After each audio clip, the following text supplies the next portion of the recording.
जय मसीह की आप सभी को ट्रिपल थ्री एडमायर में आप सभी का स्वागत है।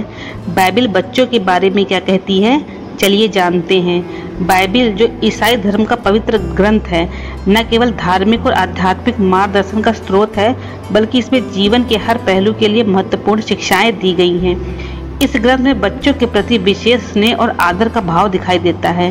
बाइबिल हमें सिखाती है कि बच्चों को ईश्वर का वरदान मानना चाहिए और उसकी परवरिश में अत्यंत जिम्मेदारी और प्रेम से काम लेना चाहिए।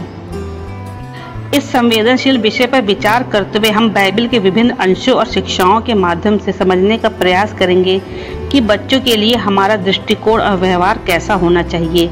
आशा है कि इस चर्चा के माध्यम से हम सभी अपने जीवन में इन शिक्षाओं को अपनाने के लिए प्रेरित होंगे और बच्चों के विकास के प्रति अपनी जिम्मेदारियों को और भी अधिक गंभीरता से निभाएंगे। बाइबिल ईसाई धर्म का पवित्र ग्रंथ है जो मुख्य भागों में विभाजित है, पुराना नियम और नया नियम। यह धार्मिक ग्रंथ न केवल धार्मिक और नैतिक मार्गदर्शन प्रदान करता है, बल्कि हमें जीवन में हर पहलू के लिए महत्वपूर्ण शिक्षाएं भी देता है। बच्चों के प्रति बाइबिल का दृष्टिकोण अत्यंत स्नेहपूर्ण और आदरणीय है और यह हमें सिखाती है कि हमें बच्चों के साथ किस प्रकार का व्यवहार करना चाहिए और उनकी परवरिश कैसे करनी चाहिए। पुराने नियम में बच्चों को ईश्वर का वरदान माना गया है। भजन संहिता 127:3 वचन में लिखा है, बच्चे यहोवा की ओर से एक विरासत है, गर्भ का फल उसका प्रतिफल है। इस वचन में यह स्पष्ट होता है कि बच्चे ईश्वर का एक विशेष उपहार है, जिनकी देखभाल और परवरिश कर्तव्य है हमारा। यह हमारी जिम्मेदारी है कि हम बच्चों को सही दिशा में मार्गदर्शन दें और उनके भविष्य को उज्जवल बनाएं। बाइबिल में माता पिता को यह सिखाया गया है कि वे अपने बच्चों को धार्मिक और नैतिक शिक्षा दें।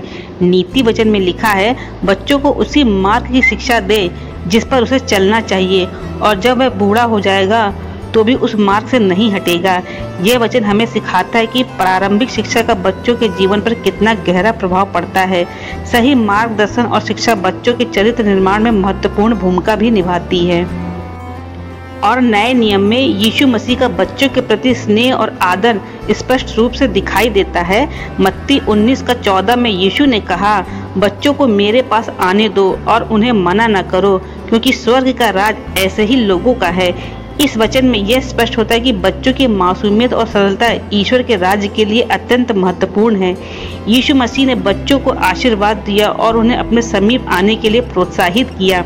उन्होंने सिखाया कि बच्चों का आदर और सम्मान करना चाहिए और उनकी मासूमियत को संजो कर रखना चाहिए। और इसके अतिरिक्त बाइबिल में बच्चों की सुरक्षा और देखभाल के महत्व पर भी जोर दिया गया है। इफिसियों 4:6 में लिखा है, हे पिताओं, अपने बच्चों को क्रोध में न लाओ, परंतु प्रभु की शिक्षा और चेतावनी में उनका पालन पोषण करो। यह वचन में सिखाया गया है कि बच्चों के साथ धैर्य और प्रेम के साथ व्यवहार करना चाहिए और उन्हें सही मार्गदर्शन देना चाहिए। ये हमारा कर्तव्य बनता है। बाइबिल में बच्चों के प्रति जो स्नेह, आदर और जिम्मेदारी का संदेश दिया गया है, वह न केवल धार्मिक दृष्टिकोण से महत्वपूर्ण है, बल्कि हमारे समाज और व्यक्तिगत जीवन के लिए भी अत्यंत जरूरी है। बच्चों की सही परवरिश, उनके प्रति प्रेम और सम्मान और धार्मिक और नैतिक शिक्षा देना प्रत्येक माता पिता का फर्ज बनता है, क्योंकि ये एक सामाजिक जिम्मेदारी भी है। और अंत में यही कहूंगी कि बाइबिल हमें यह सिखाती है कि बच्चों की मासूमियत, स्नेह और विश्वास का आदर करना चाहिए। हमें उनकी सुरक्षा, परवरिश और सही मार्गदर्शन में हर संभव प्रयास करना चाहिए। बाइबिल की ये शिक्षा हमें यह समझाने में मदद करती हैं कि बच्चों के प्रति हमारा दृष्टिकोण और व्यवहार कैसा होना चाहिए और हमें उनके विकास के लिए हर संभव प्रयास करना चाहिए। उम्मीद होगी कि बाइबिल की ये बातें आपको अच्छी लगी होंगी।